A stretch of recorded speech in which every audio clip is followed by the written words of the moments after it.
to it being the double parsha of Vayakel Pekudei, it's also Shabbat Para. It's the third of four special Shabbatot surrounding Purim. And it's called Shabbat Para, the Shabbat of the heifer, because of the ritual of the Para Aduma, the red heifer, which is on the list of obscure biblical rituals. This one is high up there. It's spoken about in the book of Numbers, and it's a really odd, magic, hocus-pocusy sounding ritual by which those who had become contaminated by contact with a corpse could move to a place of purity, a place of life-affirming status, by being sprinkled with an admixture of the ashes of a red heifer who had particular characteristics, and it was mixed together in a potion, and if the Kohen sprinkled you at just the right angle, you emerged tahor, you emerged pure. There doesn't seem to be anything that's possibly more magical or intending to be magical in our tradition. The Sfat Emet, who was one of the rabbis of Ger, the Ger Rebbes were and continue to be a significant Hasidic dynasty, he makes the following comment on this whole notion of Shabbat Para. Why do we have it? Why is it in our tradition, especially now that we don't live in an era of temple worship? We don't have a red heifer. We don't think of ourselves as needing to be uncontaminated ritually, decontaminated from contact with a corpse. Why do we have it? And why do we have it now, which is always in the week or two leading up to the month of Nisan, which is the month of Pesach? He says, the reason why we have it now is to remind ourselves that one of the things that we need to do to earn the hitchadshut, the renewal, the rebirth of Pesach, because it's a holiday of rebirth. You know, we think of Rosh Hashanah and Yom Kippur as a holiday of spiritual birth, but so is Pesach, the birth of our people from slavery. One of the things we have to do to earn that is to be engaged in our own process of purification, of holding ourselves to a higher standard.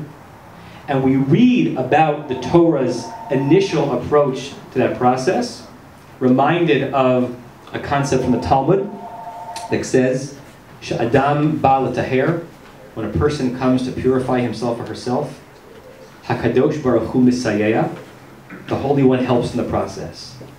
It's a very important, nuanced approach. When you come seriously to the process of purification, of holding yourself to a higher religious standard, the Holy One will help. Won't do it for you. It won't happen by means of a sprinkling of red heifer ashes. But if you invest in a spiritual form, a spiritual practice, we believe, even if we can't prove it, that there's something out there in the ether of the universe that is holding our hands through it. Rabbi Abraham Joshua Heschel said something similar with regards to prayer. He says prayer is not magical. His quote is that prayer may not save you, but prayer may make you worthy to be saved. We're partners in a world beyond our understanding. It's not linear, it's not arithmetic.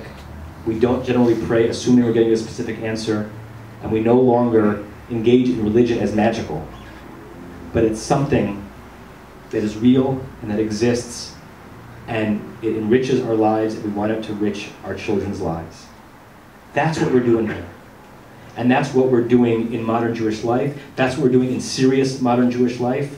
And that is the gambit that we're all investing in on a lay level and a professional level, so that a generation from now, our children, will fill a space like this, a generation deeper into the Enlightenment, a generation deeper into a culture of a la carte approaches to life, a generation deeper into the cynicism of the modern age, and they'll still feel pulled by the nostalgia of the red heifer and the notion that if you're on a spiritual path, the Kadosh Baruch Hu, the Holy One, will be there with you.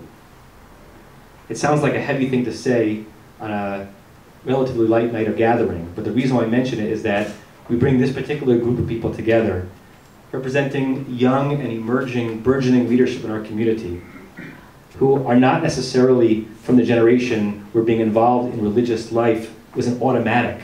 A generation, 2 generations ago, it was kind of an automatic. It's not that way anymore. You have to actually bring yourself to believe, and bring yourself to involve yourself, and bring yourself to commit.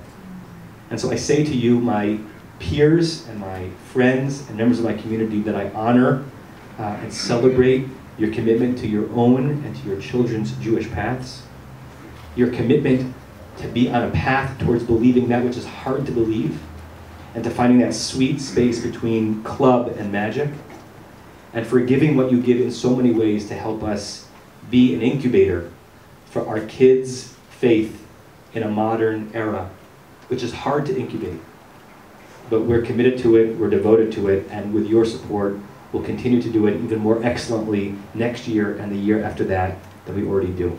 And so I thank you and I applaud you, and I have great love for all of you.